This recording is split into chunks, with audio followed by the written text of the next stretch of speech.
and welcome to the Ruby and Roses podcast. My name is Addie and I am the yarn dyer behind Ruby and Roses Yarn, and in this video today I'm going to be giving a crash course on a few different topics. So first up is going to be a short little history lesson on how superwash yarn is made and how that process has evolved over the years, which I've had so much fun researching this topic and I can't wait to share with you what I've learned. I'm going to be discussing why should we want to use superwash yarns for our projects and what perks do they offer, as well as what bases are best suited for the projects that we have in mind. So some bases, for instance, are going to be awful for a certain type of project, and I'm going to be discussing a little bit about that so we can hopefully pick the base that's best suited for whatever project we have in mind to make and cast on next.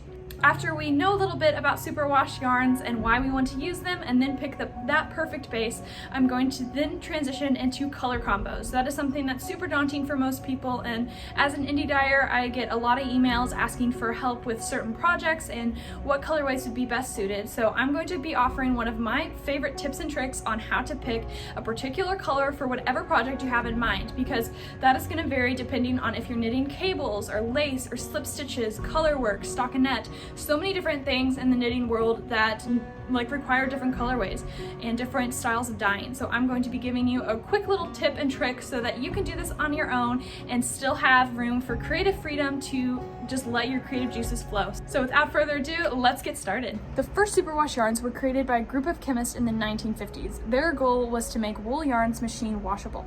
However, the first treatments were unsuccessful because it resulted in the final products being flammable.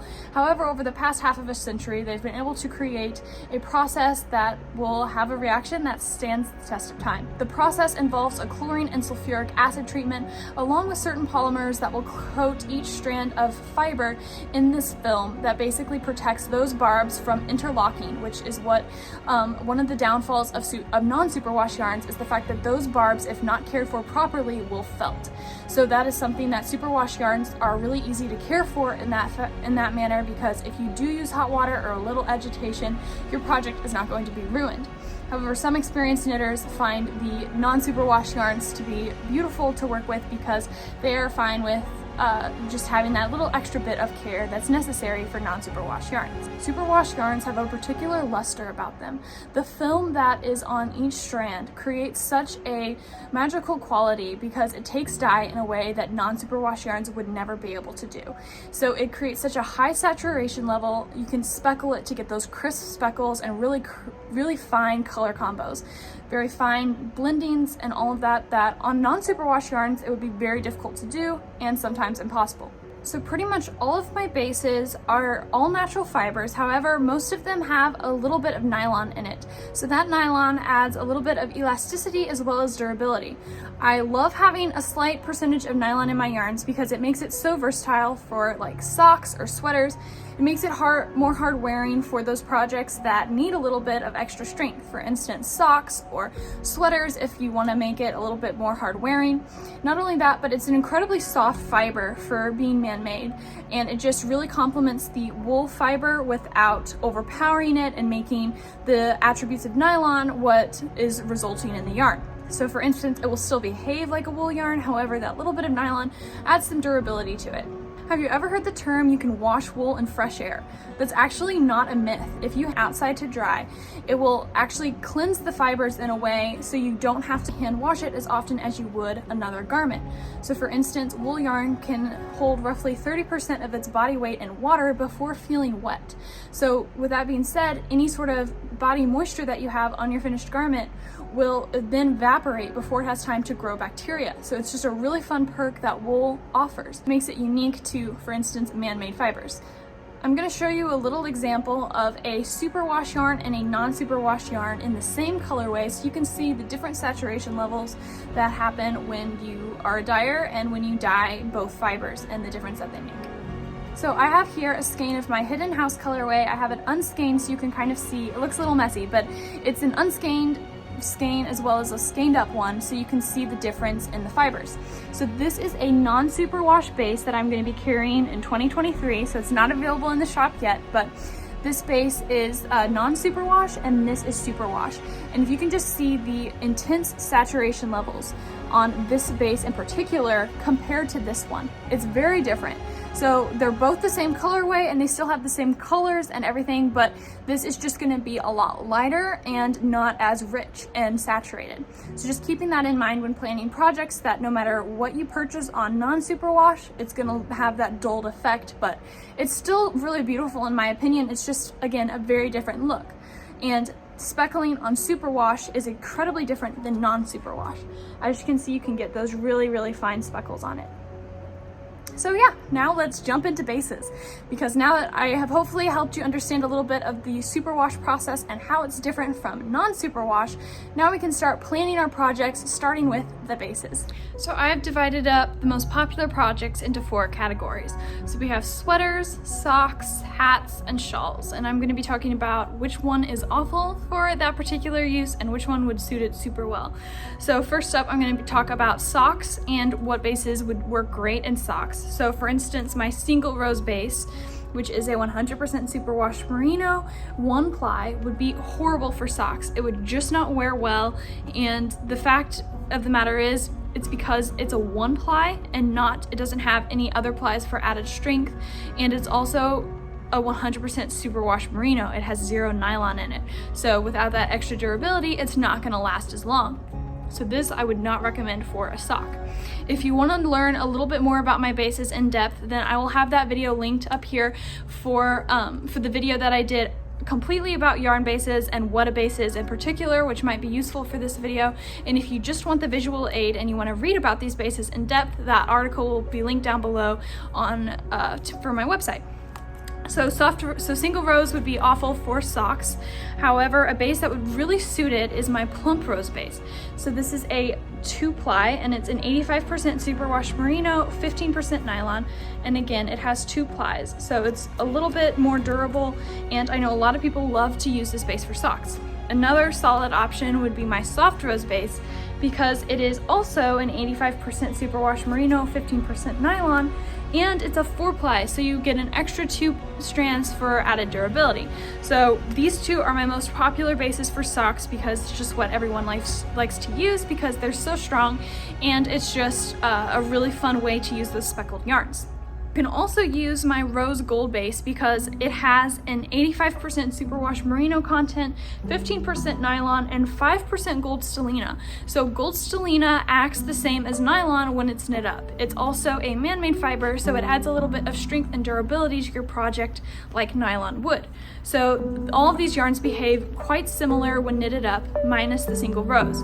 This one acts quite differently because it is going to plump up and bloom beautifully, which leads me into my next segment, talking about shawls. So this is one of my all-time favorite bases to use for shawls. My single rose base will just knit up beautifully because it almost plumps up with time. So when you wash it that first time, it's going to just really accentuate the 1-ply nature of this skein. So it will be great for, depending on what colorway you use, it'll be great for cables or for specialty stitches, as well as stockinette. So this is one of my favorite bases for shawls. And then I also really love using my soft rose base for shawls. It is just a great, this is just a great all-purpose skein. It will be great for pretty much any project because it's so versatile. Because it has a little bit of nylon, it's wool, and it's also a 4-ply. So it takes stitches really well, and it just is, yeah, it's my favorite base. So I use it for pretty much anything. If you're looking for a shawl that is a bit of a thicker weight, so one of those more chunky knits, then my Rose DK base would also be great. My Rose DK base is pretty much the same as soft rose because it's just a little bit thicker, but it has the same fiber content and the same amount of plies. So this is also another really great option. This would work great for sweaters because the 4-ply will, so 4 plies in general, if it was my soft rose base, I don't necessarily recommend this for cables. I think this is great for stockinette stitch or something that's a very subtle stitch pattern. However, the 4-ply tends to get lost because it's so incredibly round. If you want to do a fingering weight cabled sweater, I would recommend my plump rose base. The 2-ply nature of this skein really it really accentuates those cables because of the way that it's spun. If you notice, each strand is not perfectly round. So when it's knit up, it makes the cables almost pop forward, which is a really desired effect if you're making cables or any type of specialty stitches. However, when you get up to a larger size, I think my rose decay base would be great for cables because since it's so thick, you can almost see the individual strands on this base. You can see that each strand is quite distinct from the rest of the skein, and when you have this effect, it can really make cables and lace and all of those types of stitches pop. I will get into sort of color work and the more intarsia, all of that stuff in the later portion of this video because that is more specific on the colors itself, not necessarily on the base. This is another one that would be great for shawls or would be great for sweaters, just not socks because it doesn't have nylon in it. And I really love this base because since it is 100% superwash merino, the halo on this is slightly different than one with nylon. You can see that it's going to wear a bit differently. If you can see almost the nylon in this skein, you can almost see how it just takes the dye slightly different and that halo is just a little bit different as well. So overall, I think both of these would be great for sweaters and cables, and I've tried to pick bases that are very versatile for all the different projects. And another thing to look into is pattern substitution. So when you're looking at a particular pattern, make sure to look at the weight along with the yardage and make sure that you're picking a base that will really work and be well suited for that pattern. You can always reach out to the designer as well, and they are pretty much more than, from my experience, they're more than happy to help pick out a yarn that will suit that pattern well. So hats is pretty much the same as shawls, since they're in a spot that's not going to be a very hard wearing place. However, if it is going to be something that you want to be a little bit more durable, then go with a base that has a little bit of nylon in it and a base that has more plies. So that would be my rose decay and my soft rose base. Those are by far my most durable bases. However, it just depends again how you're caring for each piece. So decay and soft rose would be great for a hat. And if you wanted to add a little bit of sparkle, you can do my rose gold base. So again, I hope this sort of helps, and there's really not a ton of don'ts with bases and with the projects that you're using. I would say just the few that I would say no to would be single rows for socks. That would just not wear well unless you wanted to hold it with a strand of mohair. I've seen some patterns where this adds a bit more durability if you use both of these strands held together to make some really fun cozy house socks. So you can do this. So it just goes to show that there's exceptions to each of these rules. It just depends on what pattern you're using. Again, just whatever yarn that pattern calls for to make sure that you're substituting the right yarns for it. Another thing I wanted to say about my bases is that if you're knitting a sweater, I know that purchasing all of this indie dyed yarn can be quite expensive. So a little tip, if it's a plus size sweater you're knitting or something that requires a lot of yardage, a way to make it more affordable is if you were to use a fingering weight base instead of like DK or worsted, because even though that this is 400 yards per 100 grams and my worsted weight base is 218 yards per 100 grams, they both cost the same price and this would be thicker. So with that being said, you could get a sweater for 3 skeins in fingering weight that would like take 6 in worsted weight. So that can sort of help with the price if you will pick a fingering weight sweater instead of, let's say, a worsted weight sweater. However, if you live in a really cold climate and you want that extra layer of warmth in your sweater, then worsted weight would be a really good option. So it just depends on, again, what type of fiber you're using for what project. So for instance, if I wanted the warmest sweater ever, I would hold a strand of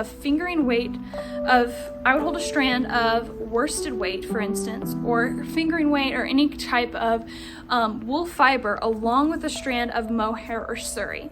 That adds an extra layer of warmth, and this different fiber content really adds just a completely different layer of warmth that just is a whole new world. So this is my delicate rose base, which is Kid Mohair and Silk. And as you can see, dyed up on a variegated skein, it just takes dye so beautifully, and the saturation levels on mohair is unlike anything else. I feel like it goes from non-superwash to superwash to mohair because it's in a league of its own. So I've actually knit a sweater with this along with my soft rose base, and that just created such a warm sweater. So that's also something to consider. Mohair and Suri is a bit more of a specialty base for me. It's not something I dye up on my everyday schedule, so I typically only do custom orders for this. So if you see any one of my speckled colorways that you would like to purchase on Mohair or Suri, then please send me an email. It will be down below and I will set you up with a custom order ASAP. So I just wanted to kind of mention that just because I get questions sometimes for like where my Mohair and Suri stock is, and I just wanted to mention that I don't really have one. It's more of a custom order base.